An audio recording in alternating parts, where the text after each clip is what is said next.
Assalamualaikum warahmatullahi wabarakatuh. Selamat pagi murid-murid. Pagi. Gimana kabarnya hari ini? Masih semangat kan? Oke. Sebelum masuk ke materi hari ini, silakan kita kelas untuk memimpin doanya teman-teman ya. Silakan kita kelas. Sebelum kita memulai pelajaran hari ini, alangkah baiknya kita berdoa. Semoga pelajaran yang kita pelajari hari ini dapat kita serapi. Mulai.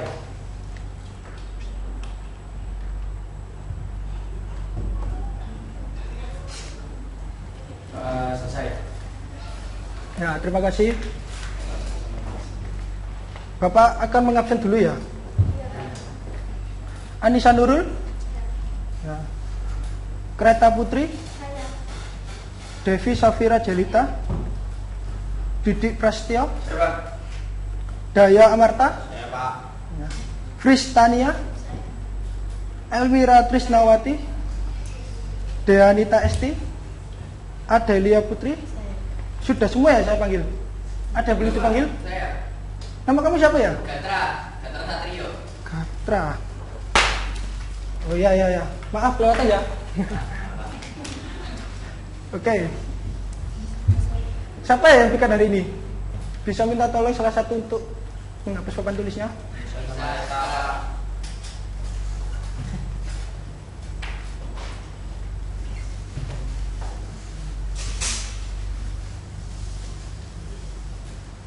Terima kasih ya. Ya, Pak. Oke, sebelum masuk materi hari ini, saya akan membahas tentang materi minggu lalu. Ada tugas ya kemarin, sudah dikumpulkan?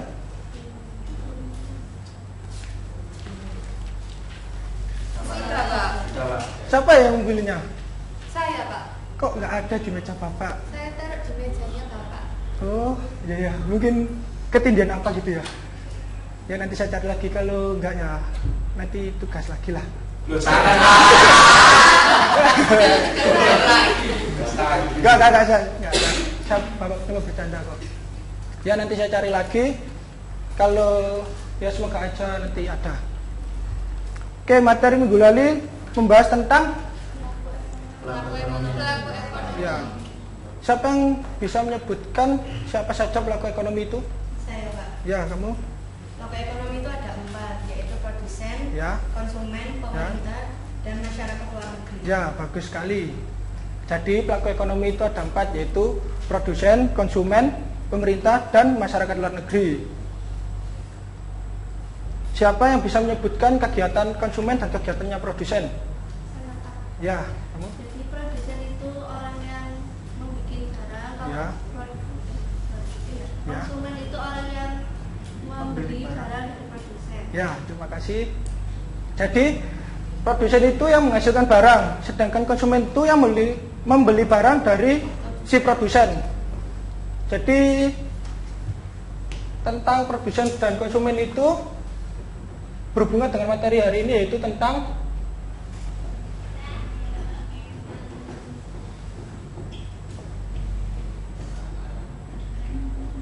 permintaan.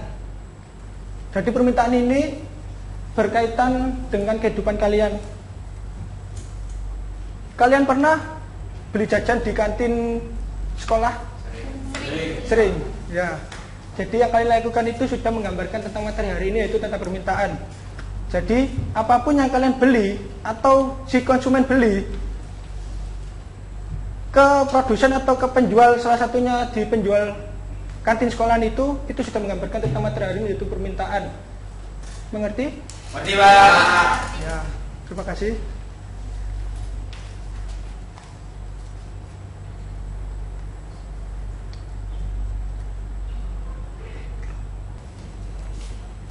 Nah, sekarang kita akan mempelajari mengenai permintaan.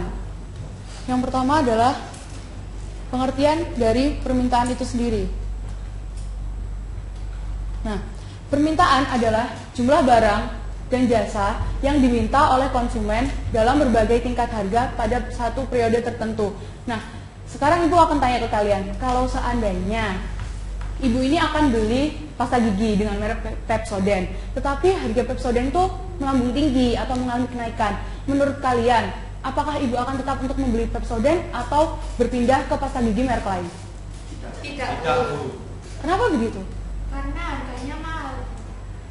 Lalu? Karena ada pasta gigi merek lain. Ya, jadi ketika harga Pepsodent naik, maka saya akan berpindah ke pasta gigi merek lainnya.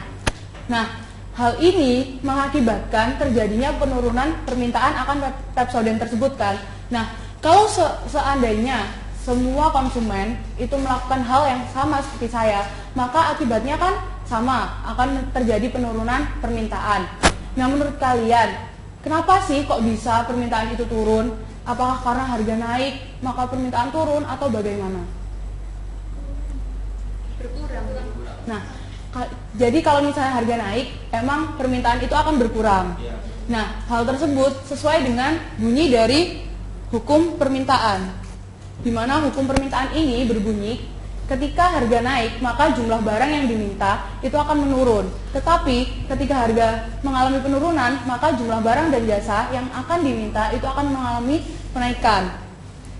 Nah, menurut kalian nih, kan tadi Ibu sudah jelasin mengenai pengertian dan hukum permintaannya. Apa sih faktor-faktor yang menyebabkan kenaikan atau penurunan permintaan itu sendiri? Saya Bu. Ya. Permintaan itu dipengaruhi oleh harga barang itu sendiri. Lalu? Misalnya tingkat pendapatan dan harga barang lain. Nah, betul sekali. Jadi, ada beberapa faktor yang mempengaruhi tinggi rendahnya suatu permintaan. Yang pertama, seperti yang telah disebutkan oleh Daya, yaitu harga barang itu sendiri. Jadi, ketika harga barang itu sendiri naik, maka permintaan akan barang tersebut mengalami penurunan. Tetapi, ketika harga barang tersebut mengalami penurunan, maka permintaan akan barang itu sendiri mengalami kenaikan. Nah, yang selanjutnya adalah harga barang lain yang sejenis atau harga barang substitusi. Kalau misalnya ada barang substitusi di pasaran, berarti konsumen memiliki pilihan yang banyak untuk membeli suatu barang. Nah, hal ini juga menyebabkan terjadinya penurunan atau peningkatan dari permintaan barang yang akan kita beli semestinya. Yang selanjutnya adalah tingkat pendapatan konsumen. Nah, kalau tingkat pendapatan konsumen, kalau misalnya tingkat pendapatan kita naik, pasti konsumsi kita akan bertambah kan ya? Ya. Nah, kalau konsumsi bertambah, maka itu akan juga menambah ke permintaan atas barang yang kita konsumsi. Faktor lainnya adalah selera dan preferensi konsumen. Nah, ini yang paling unik nih, selera dan preferensi konsumen, karena dia tidak memandang berapa harga yang ditentukan oleh pasar. Jadi, berapapun harganya, untuk yang selera dan preferensi konsumen, para konsumen itu akan terus membeli barang tersebut. Yang selanjutnya adalah ekspektasi masyarakat.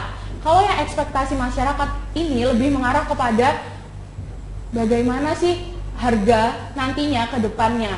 Kalau misalnya seandainya ada promo Daya gitu ya di Hypermart gitu, ada promo Daya 20.000 satu kantongnya gitu, padahal biasanya itu harganya 22.000. Nah, kalian yang memutuskan untuk membeli Daya pada hari itu juga akan meningkatkan permintaan Daya.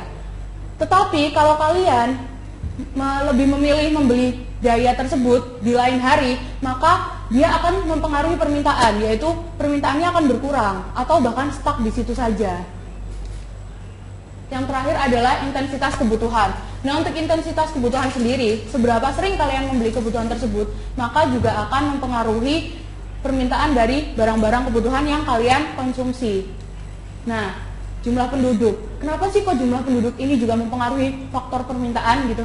Nah, karena kalau misalnya jumlah penduduk itu besar, berarti kan kita mengkonsumsi barangnya juga banyak. Kalau konsumsi barangnya banyak, berarti permintaannya juga mengalami peningkatan. Setelah kita membahas faktor yang mempengaruhi permintaan ini, kita akan membahas mengenai kurva permintaan. Nah, kurva permintaan ini bergerak dari kiri atas ke kanan bawah, seperti yang kalian bisa lihat. Nah, kurva ini memiliki slope kemiringan negatif. Hal ini kenapa? Karena ketika harganya Rp800 atau 800.000, permintaan yang diminta hanya sebesar 220. Sedangkan ketika harga turun Rp600, nah barang yang diminta sebanyak 240. Jadi semakin rendah harga barang, semakin banyak permintaan yang diminta. Sehingga hubungan antara harga price ini dan permintaan atau kuantitasnya itu berbanding terbalik. Yang selanjutnya kita masuk ke dalam pergeseran kurva permintaan. Nah, yang pertama kan ada kan ya pergeseran kurva permintaan itu ada dua. Yang pertama di sepanjang kurva permintaan itu sendiri dan bergeser ke kiri atau ke kanan. Menurut kalian yang mempengaruhi pergeseran kurva permintaan hanya di sepanjang kurva permintaan ini sendiri adalah apa coba? Ada yang mau jawab? Saya Ya, bisa. permintaan bergerak di sepanjang kurva itu sendiri karena diakibatkan oleh perubahan harga barang itu sendiri. Nah, betul. Seperti yang sudah dijawab oleh Devisa. Jadi, pergeseran kurva permintaan ini hanya terjadi ketika harga barang itu sendiri mengalami perubahan, baik itu naik atau turun. Misalnya saja ketika harga barang ada di 600. Jumlah barang yang diminta ada pada kuantitas 240, ya kan? Ada di tengah sini. Nah, tetapi ketika harga barang tersebut naik menjadi 800.000, permintaan akan berkurang menjadi 220. Nah, pergeserannya ini kan hanya di sepanjang kurva permintaan ini. Nah, itulah mengapa pergeseran kurva permintaan di sepanjang kurva permintaan hanya disebabkan oleh harga dari barang itu sendiri. Nah, untuk yang selanjutnya, pergeseran kurva permintaan ke kanan dan ke kiri. Nah, ini menurut kalian nih, apa sih yang menyebabkan kurva permintaan bergeser ke kanan dan ke kiri? Udah jawabannya nih, gampang. Coba, siapa yang mau jawab? Saya Bu. Ya? Jadi yang menyebabkan kurva permintaan bergeser ke kanan dan ke kiri Mhm. adalah adanya perubahan faktor-faktor selain harga Bu, seperti pendapatan konsumen dan selera konsumen. Nah, betul sekali. Jadi, yang mempengaruhi kurva permintaan bergeser ke kanan atau ke kiri adalah faktor selain harga barang itu sendiri. Misalnya, seperti yang sudah dijelaskan oleh Reta, ada harga barang lain, ada tingkat pendapatan, selera dan preferensi masyarakat, dan faktor-faktor yang mempengaruhi permintaan yang sudah dijelaskan oleh Ibu di slide sebelumnya. Nah, yang terakhir, kita akan belajar mengenai fungsi permintaannya. Jadi fungsi permintaan ini ditulis dalam bentuk ini, Q sama dengan min A P ditambah B. Nah, cara kita untuk mendapatkan atau menemukan fungsi permintaan ini adalah dengan menghitung melalui perhitungan yang ini. P min P1 dibagi P2 min P1 sama dengan Q min Q1 dibagi Q2 min Q1. Nah, selanjutnya Ibu akan memberikan kalian salah satu contoh dalam menghitung fungsi permintaan melalui rumus ini. Nah, ini adalah soalnya. Contoh perhitungan awalnya ya, sebotol soft drink itu dihargai Rp2.000 dengan jumlah soft drink yang diminta itu adalah 100 botol. Tetapi ketika harga naik ini menjadi 2.500, permintaan akan soft drink ini menurun menjadi 50 botol. Nah, menurut kalian bagaimana sih fungsi dari permintaan soft drink tersebut? Mari kita hitung bareng-bareng ya.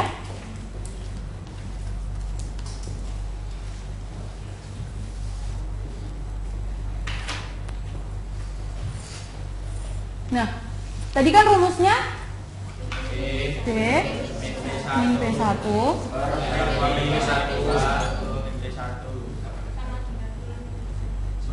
ini min P1. Awalnya kan harganya adalah 2.000, berarti P1-nya adalah 2.000. P2-nya adalah 2.500 dikurangin sama P1.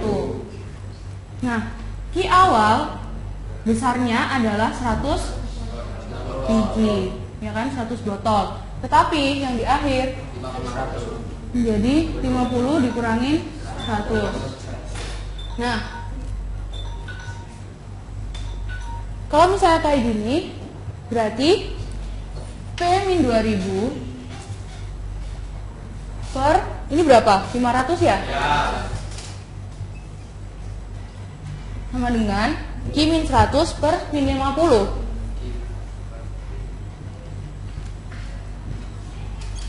Nah, kalau udah kayak gini, berarti caranya dikalikan silang. Kalau sudah dikali silang, maka hasilnya itu sama dengan min 0,1 P ditambah 300. Nah, ini adalah faktor dari fungsi dari permintaan itu sendiri. Sudah dari sini sudah jelas kan ya?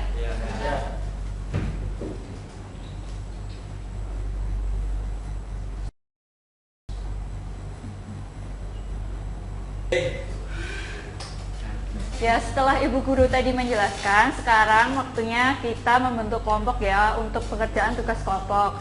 Nah, sekarang Ibu minta kalian membentuk kelompok, per kelompoknya 5 anggota ya. Jadi silakan sekarang dibentuk kelompok sesuai nomor urut ya. Langsung jadi satu aja sama kelompoknya.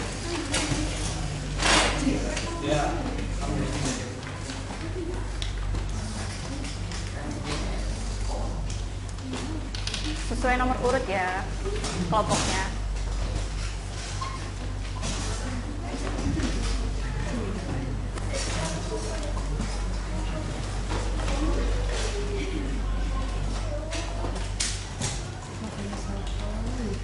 Ya, sudah sama kelompoknya semua kan ya?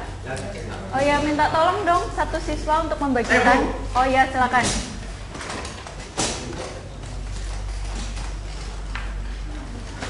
Dibagikan ya per kelompok. Ya, Bu.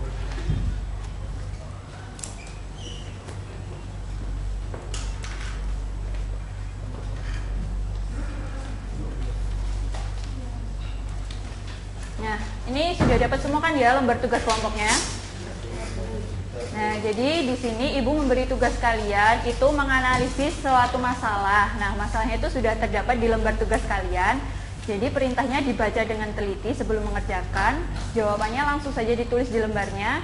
Nah, sekarang silakan bisa dikerjakan. Kalau nanti ada yang kesulitan silakan ditanyakan.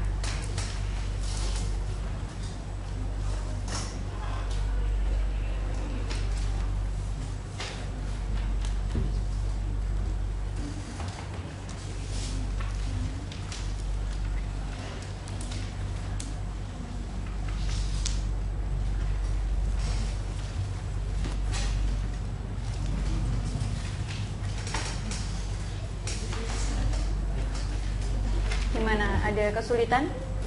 Belum ya? Bagus. Lanjutkan ya. Ya, Bu.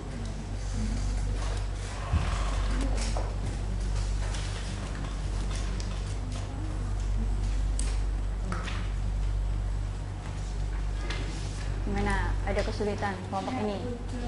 Belum, Bu. Lanjutkan ya. Ya.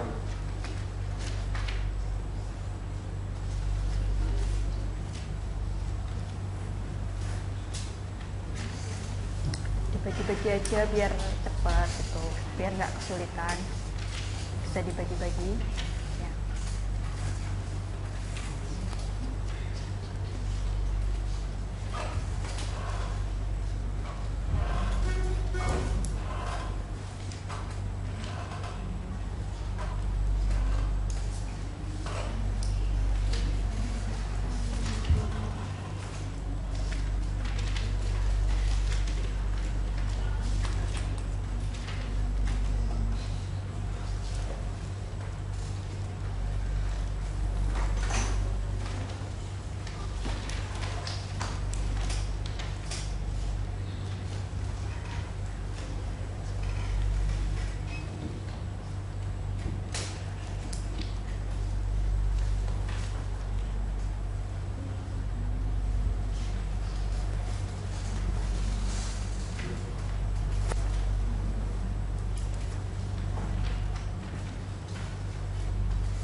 lupa-lupanya langsung ditulis saja ya di lembarnya biar cepat.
Nah, baik, gimana semuanya? Sudah selesai? Nah, jadi sekarang Ibu minta perwakilan ya dari per kelompok untuk menyampaikan hasil diskusinya. Dimulai dari kelompok 1. Oke, silakan perwakilannya maju ke depan untuk menyampaikan hasil diskusinya.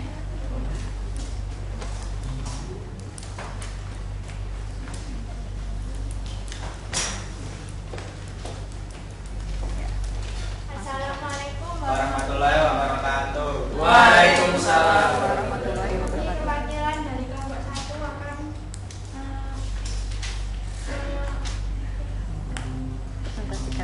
presentasikan hasil diskusi kelompok kami.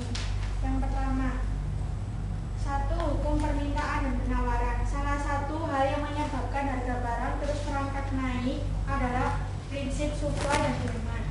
Seperti salah satu hukum ekonomi yang mengatakan bahwa apabila permintaan meningkat dan barang tidak ada, maka akan cenderung terjadi kenaikan harga barang.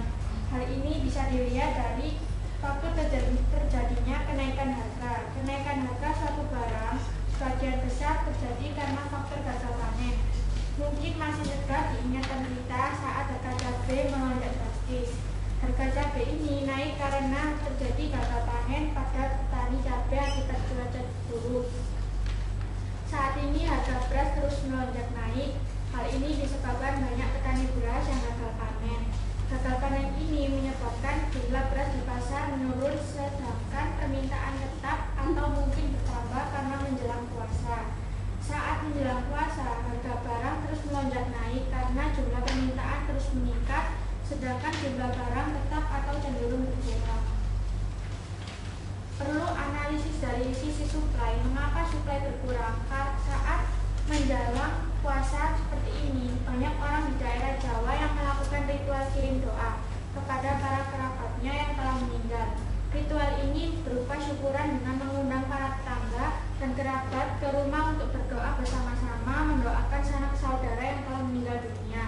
Kegiatan ini tidak hanya dilakukan oleh satu keluarga, tapi oleh semua keluarga yang memiliki keluarga yang sudah meninggal dunia. Hal ini menyebabkan permintaan akan kebutuhan beras meningkat.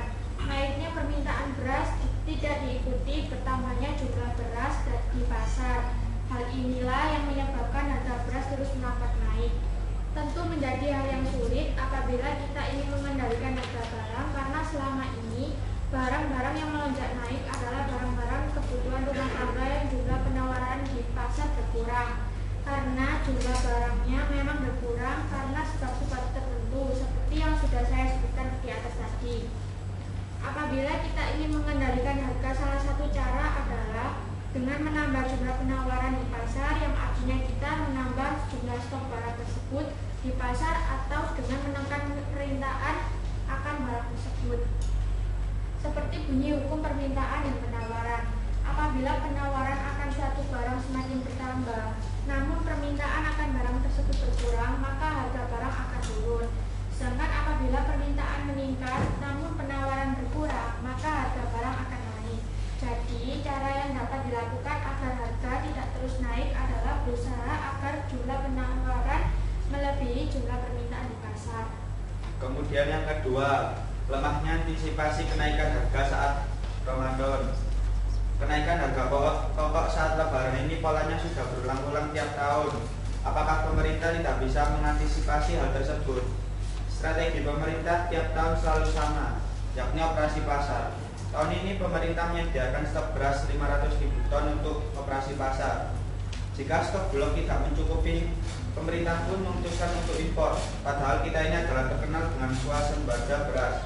Kalau terus berulang dan tidak ada solusi, berarti pemerintah telah kalah dengan pasar serta pemerintah tidak mau serius untuk meredam kenaikan harga pokok ini. Jangan lupa pula, melambungnya harga bahan kebutuhan pokok juga akibat buruk infrastruktur. Saluran distribusi terganggu karena banyak jalan yang berlobak dan tidak terawat setelah naiknya harga BBM, sehingga biaya produksi naik. Siapa yang menanggung kenaikan biaya tersebut? Tentunya konsumen yang posisi tawarnya lemah. Pemerintah sebenarnya sudah sabar betul. Namun, sampai saat ini langkah konkretnya masih dipertanyakan. Pemerintah sibuk dengan hal-hal yang tidak penting. Seharusnya pemerintah memiliki jurus pamungkas untuk meredam kenaikan harga di bulan Ramadan ini sehingga melonjaknya harga dapat diseimbangkan untuk kesejahteraan rakyat kecil. Ketika bulan Ramadan datang, bukankah seharusnya konsumsi kebutuhan pokok berkurang? Tetapi hal tersebut tidak terjadi pada masyarakat kita. Berdasarkan riset Nielsen, selama bulan puasa belanja konsumen kelas bawah justru naik 30%, sementara kelas menengah naik 16%. Sikap konsumen tersebut tentunya mempengaruhi harga konsumsi tersebut, seharusnya dapat dikendalikan. Oke, itu tadi ya presentasi dari kelompok 1, bisa diberi tepuk tangan. Sudah bagus ya, silakan. Oke, dari analisis kelompok 1 tadi sudah bagus. Nah, menurut kelompok 2 nih, kira-kira analisisnya ada yang sama nggak sih dari kelompok pertama tadi? Tidak, Bu. Oke, berarti silakan dipresentasikan untuk kelompok 2.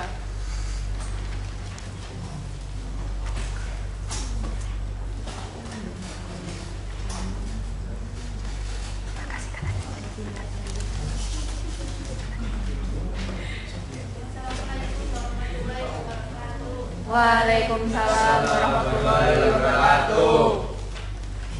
Kelompok 2 kali ini akan menganalisis tentang penyebab terjadinya kenaikan harga bahan pokok menjelang Lebaran. Nah, disebabkan karena harga melambung akibat ekonomi yang buruk.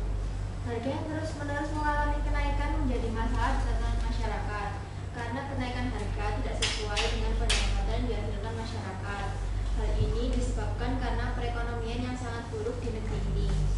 Apabila penghasilan masyarakat sesuai kenaikan harga, mungkin kenaikan harga bukan menjadi masalah bagi masyarakat, tetapi perekonomian yang buruk ini tidak mungkin mewujudkan pendapatan masyarakat sesuai. Masyarakat golongan menengah ke bawah adalah kelompok masyarakat yang paling merasakan kesengsaraan apabila terjadi kenaikan harga, seperti petani, buruh, dan kaum miskin kota yang di kebiasaannya saja sangat susah mencari kehidupan.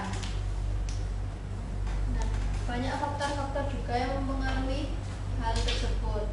Yang pertama yaitu Indonesia yang dulunya negara agraris berubah menjadi negara industrialis, sehingga habisnya lahan pertanian akibat layaknya perusahaan baru. Yang kedua, tidak adanya upaya pemerintah untuk meningkatkan perekonomian dengan membangun suatu perekonomian mandiri yang mementingkan kepentingan rakyat.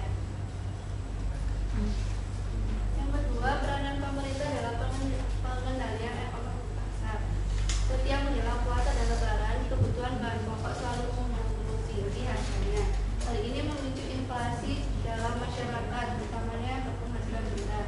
Ada beberapa yang membuat kenaikan harga barang pokok di pasar, antara lain permainan di tingkat tengkulak, distributor yang melenyapkan suplai barang di pasaran.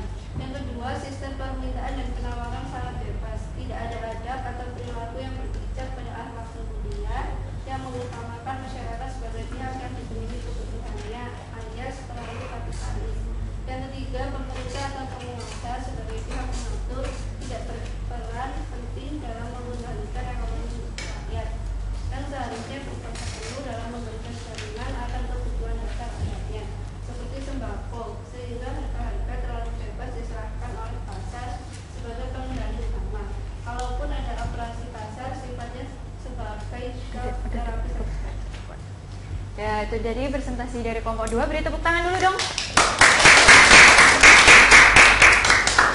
Ya, penampilan presentasi hasil diskusi kalian tadi menurut Ibu sudah cukup bagus ya. Jadi kesimpulannya itu tentang analisis kalian itu sudah cukup bagus menurut Ibu, pemahaman kalian. Yang kelompok pertama tadi mengenai hukum permintaan dan penawaran dan juga tindakan pemerintah terhadap perekonomian menjelang Lebaran. Nah, untuk hasil kelompok 2 ini juga terkait ya tentang tindakan pemerintah terhadap perekonomian menjelang Lebaran. Nah, Ibu rasa cukup ya pemahaman kalian? Apakah kalian juga sudah paham? Paham, Bu. Baik.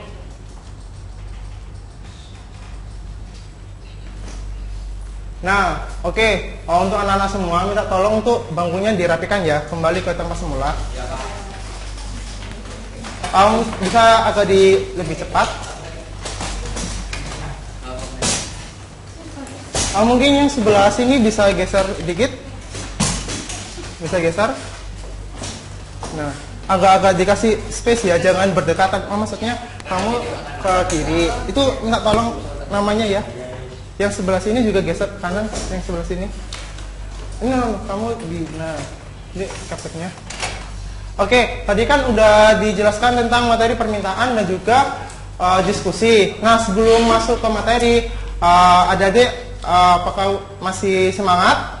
Masih. Nah, kalau gitu sekarang ikuti instruksi dari Bapak ya. Minta tolong untuk adik-adik berdiri semua, berdiri. Oke, pejamkan mata, nikmati dan rasakan suasana yang ada di dalam kelas ini. Lalu angkat tangan, hands up, angkat tangan. Itu ya, pejamkan mata, oke? Kalau gitu, gerakan tangan ke kanan, ikuti instruksi saya. Tangan ke kanan, oke? Dia goyang tangan ke kanan, ya. Tangan kiri, kedua tangannya, ke kanan. Ke kiri, ke kanan, ke kiri. Oke, sekarang lurus tangannya. Maksudnya di atas, angkat tangan tapi lurus. Nah, gitu. Goyangkan tangannya. Goyang-goyang. Nah, goyang-goyangkan. Oke, udah cukup. Sekarang rentangkan tangan. Rentangkan tangan ya. Sekarang rasakan adik-adik jadi burung. Jadi adik-adik terbang pelan. Coba pelan. Oke. Ya, Nana pelan. Lebih cepat, lebih tinggi. Nah, jangan ini ya, jangan banter-banter ntar jatuh. Oke. Sekarang mulai pelan, soalnya mau landing. Pelan. Stop. Tangan di depan. Ke depan. Buka matanya pelan-pelan, lalu lipat dan tutup. Oke, tepuk tangan dulu untuk kalian. Udah dirapikan dulu. Ya, terbang ya, ntar terbang lagi. Oke, dirapikan ya. Oke, adik-adik. Oke, anak-anak, kembali ke materi. Udah diskusinya? Udah kan? Tadi kan udah.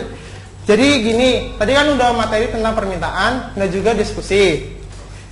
Sekarang Bapak mau tanya nih, apa sih permintaan itu? Ada yang mau menjawab? Ya, silakan kamu Gadra. Permintaan itu jumlah barang yang ingin dibeli oleh konsumen pada berbagai tingkat harga. Ada yang mau tanya lagi? Reta mungkin? Oh, enggak. Ada yang mau tanya lagi, adik-adik? Nana, Kristania?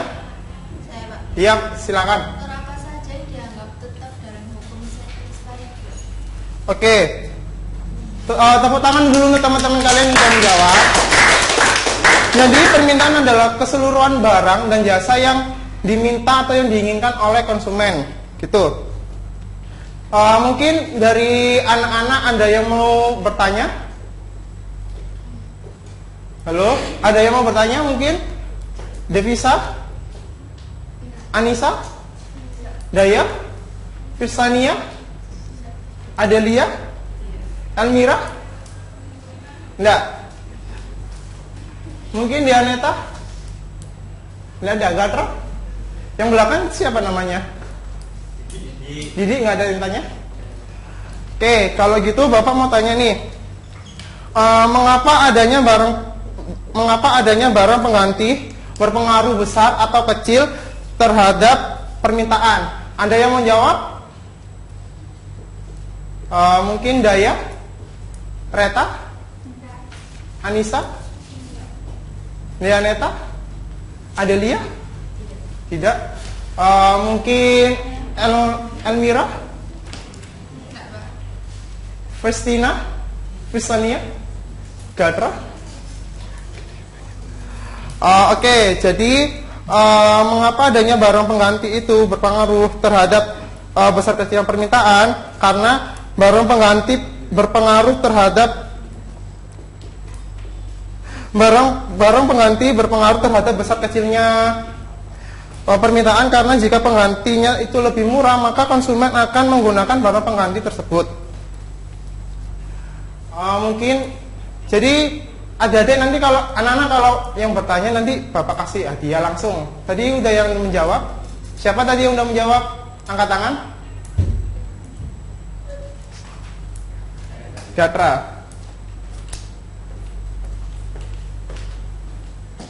Ini. Ya, sama-sama. Ada yang mau ditanyakan lagi mengenai permintaan?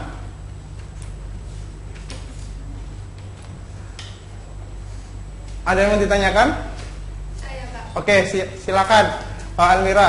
Pak, saya mau tanya, faktor apa saja yang tertetap dalam hukum ceteris paribus? Nah, ini pertanyaan yang bagus dari Almira. Nah, apa faktor yang dianggap tetap ketika ceteris paribus? Apakah ini ada yang mau menjawab? Saya, Pak. Silakan Anissa. Harga barang itu sendiri atau harga barang terkait? Nah, betul sekali. Ada yang lagi yang mau menanggapi?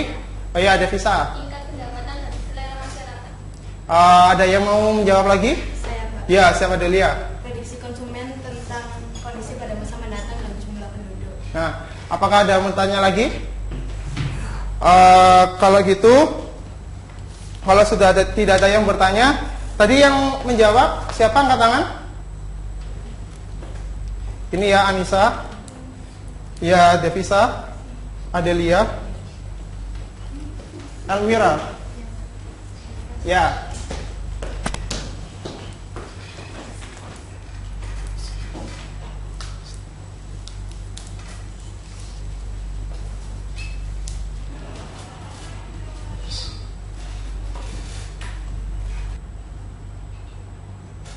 Ya, baik anak-anak, tadi kita sudah mempelajari tentang materi permintaan. Mulai dari pengertian, faktor yang mempengaruhi, hukum, bentuk kurva, dan fungsi permintaan. Jadi sekarang Ibu akan memberikan kesimpulan dari pembelajaran kita hari ini. Yang pertama dari pengertian permintaan itu sendiri, yaitu jumlah barang atau jasa yang diminta oleh konsumen, atau bisa diartikan sebagai bentuk keinginan yang disertai dengan kemampuan untuk membeli barang atau jasa yang berkaitan pada periode tertentu. Nah, permintaan ini dipengaruhi oleh beberapa faktor, antara lain harga barang itu sendiri, kemudian besarnya tingkat pendapatan, harga barang lain, selera, intensitas kebutuhan, terus perkiraan harga di masa depan, dan jumlah penduduk. Kemudian untuk hukum permintaan itu sendiri berbunyi, jika harga barang atau jasa naik dan faktor lain dianggap tetap atau ceteris paribus, maka jumlah permintaan yang diminta akan turun. Begitupun sebaliknya, jika harga barang atau jasa itu turun, maka jumlah barang atau jasa yang diminta akan naik. Kemudian untuk sesuai dengan hukum permintaan tadi, maka bentuk kurva permintaan ini melereng dari kiri atas ke kanan bawah, yang artinya semakin rendah harga maka semakin banyak jumlah barang yang diminta. Untuk fungsi permintaan itu sendiri yaitu Q sama dengan minus AP ditambah dengan B. Bagaimana anak-anak, apakah sudah paham? Baiklah, karena kalian sudah paham dengan materi permintaan hari ini, maka Ibu akan memberikan tugas pada kalian untuk sebagai latihan di rumah agar kalian mempelajari bisa mempelajari materi permintaan ini lebih dalam dan lebih paham lagi. Sekarang silakan kalian siapkan buku catatan masing-masing. Untuk pertanyaan nomor 1, permintaan ada karena titik-titik konsumen.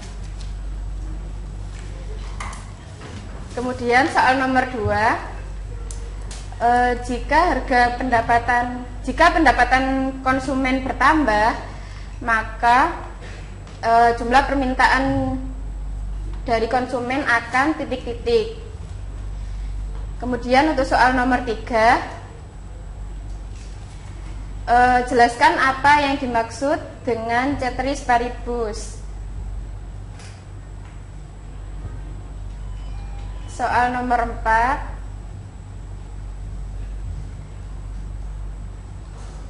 sebutkan dan jelaskan faktor-faktor yang dapat mempengaruhi permintaan.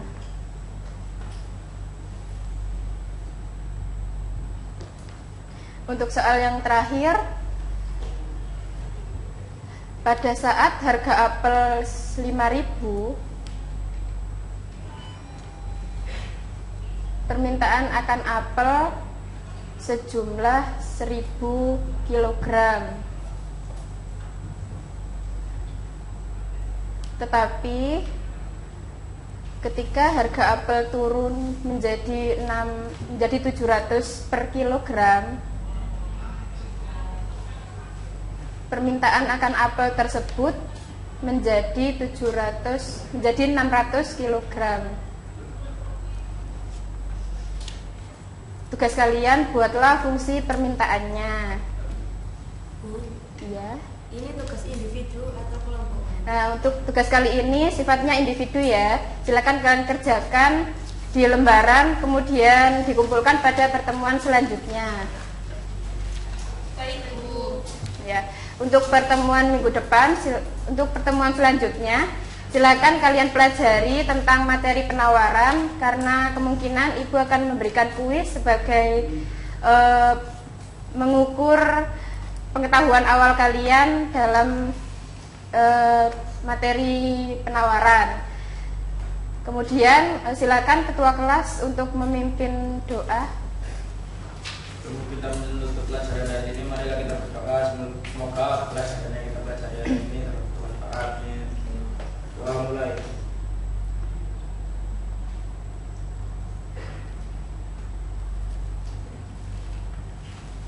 Doa selesai. Ya, terima kasih anak-anak atas perhatiannya. Jangan lupa kerjakan tugasnya, pelajari materi penawaran untuk minggu depan. Tetap semangat dan sampai jumpa di pertemuan selanjutnya. Wassalamualaikum warahmatullahi wabarakatuh. Waalaikumsalam warahmatullahi wabarakatuh.